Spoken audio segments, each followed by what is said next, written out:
This is Prince Dykes. This is the Royal Financial Group, Royal Financial Investment Group. I'm going to be going over today's weekly recap. So we're going to be capturing last week, and we're going to talk about this week. So and also we're going to discuss the question that was asked. So let's first jump into the question that was asked to be covered in a weekly recap: tax brackets and itemizing versus taking the standard deduction.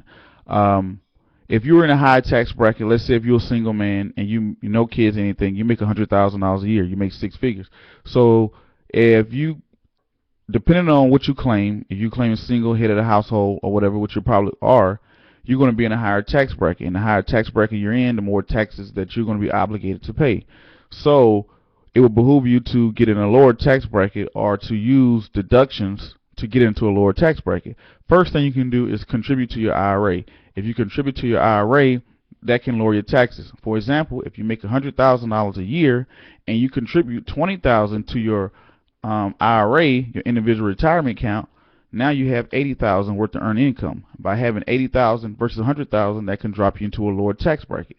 Now, I'm not going to get into the details of which tax bracket is what. It depends on what are you claiming: married, head of the household, married, filing jointly, all that good stuff, or single. All type of different ways you can file that can change your tax bracket. So you can contribute to your IRA. You can also, if you're a student, you can claim school expenses. If you have a small business, you can claim small business expenses to help put you in a lower tax bracket. So also you can make contributions to charity. Things that, if you give money to a church, if you pay tithes and offerings, if you give to a Goodwill, if you give to a scholarship, all sorts of things out there that you can give to charity that you can claim at the end of the year to help put you into a lower tax bracket.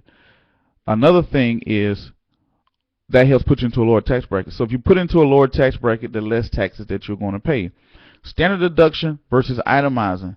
Standard deduction is, let's say, hey, I gave $500 worth of stuff to Goodwill. The standard deduction may say, okay, that's a $500 deduction. But let's say if you gave 10,000, 20, 30,000, a large amount to charity, now it may behoove you to itemize. So it behoove you to itemize if you can beat the standard deduction that the government is going to give you. For example, if you are claiming mileage on the car for a small business, so the standard deduction the government is going to give you may be $2,000 for small business car maintenance or whatever, just hypothetically speaking. But let's say if you had a fleet of cars for your small business, let's say if you had 10, 15 cars, so you may actually beat what the standard deduction is going to be, what the government is going to give you. So in that case, it will behoove you to itemize.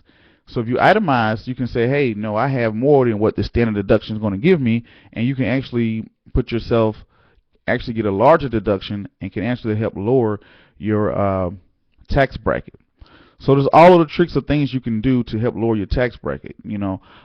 Businesses, charity, not scholarships, but donating for scholarships, going to school. It's a ton of things out there. Car expenses, healthcare, medical expenses, things like that you can use. So it may behoove you to itemize. So it depends on your case by case situation. So hopefully that answers your question. Now we're going to get into weekly recap. Last week, two positions became out profitable was Amazon, calls on Amazon, and puts on symbol DOW. Not the Dow Jones, but DOW. Also, we got into the position of Visa, puts on Visa. That one I haven't sold yet, so I don't have a profit, loss, or a gain yet, but it's not playing in my direction right now.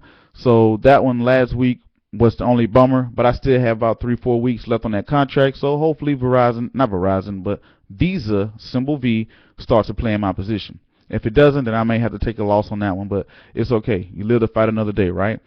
Also, we sold JCPenney calls. Today, JCPenney's calls, JCPenney shot up 8%. If you follow us on Facebook, you can see last week where I said put calls on JCP, and today I sold them for a nice turnaround. So those positions what we did last week. This week coming up is the week of the earnings. So we have this afternoon, once the market closed on Friday, today Netflix released this earnings report, which suppressed Wall Street's expectations, and right now in the pre-market is up about 6 to 7%. later on this week, I think it's Tuesday and Wednesday, McDonald's and Facebook, two Fortune 500 companies, they will be releasing their earnings as well. So it's going to be a busy week on Wall Street, right? So a couple of reports that are going to be due, consumer spending, things like that are going to be released this week. But I know a lot of people say, hey, why are you talking about earnings? Why earnings is such a big deal? When you got companies like Netflix, McDonald's, Amazon, that's another one on the 24th. I think that's this week as well. On the 24th, we'll be releasing their earnings. Amazon, all these companies like that, these are big Fortune 500 companies. And when they release their earnings, it usually swings the market in one direction, either up or down. If you're an option trader or you're a spread trader, you can take advantage of these if you play it correctly. So a couple reports are going to be coming out this week. I put up on the Facebook page, and also the earnings, another thing that's going to be coming out this week as well. So we're going to discuss real quick. This week we have the existing home sales came out today. New home sales are going to be out tomorrow. Jobless claims are going to be out on the 24th. Customer settlement is going to be out on the 25th. And you ask why the durable goods orders. These are reports that come out on Wall Street that lets an investor know how the economy is doing altogether. And sometimes it swings the market. It makes the market very happy, where everybody's trading good, send it into a bullish state, or can sell it into a bearish state. So bull means it's going up, bear means it's going down. So if these reports are good and it meets Wall Street expectations, it can swing the market. That's why those things are important. So keep an eye out for those. I think I just about covered everything this week. This week we're going to be looking. Today at the end of the market day, I put on the Facebook page Amazon puts. I put puts on Amazon, so hopefully Amazon goes down today or tomorrow. Right now the pre-market is up about 0.49. That was probably about 30-45 minutes ago. So not pre-market, but post-market. So post-market and pre-market, a lot can happen. So I have puts on Amazon and puts on Visa on my current holdings. So, and we will see how with Facebook come along. Excuse me there, got little hiccups a little bit, but we'll see how Facebook and McDonald's report this week as well. So once again, thank you guys for watching this video. Don't forget to like, subscribe, comment, share, tell your friends, tell everybody else. Don't forget, send your topics in. Let me know what topics you want to see covered. I definitely cover them. And thank you guys for watching.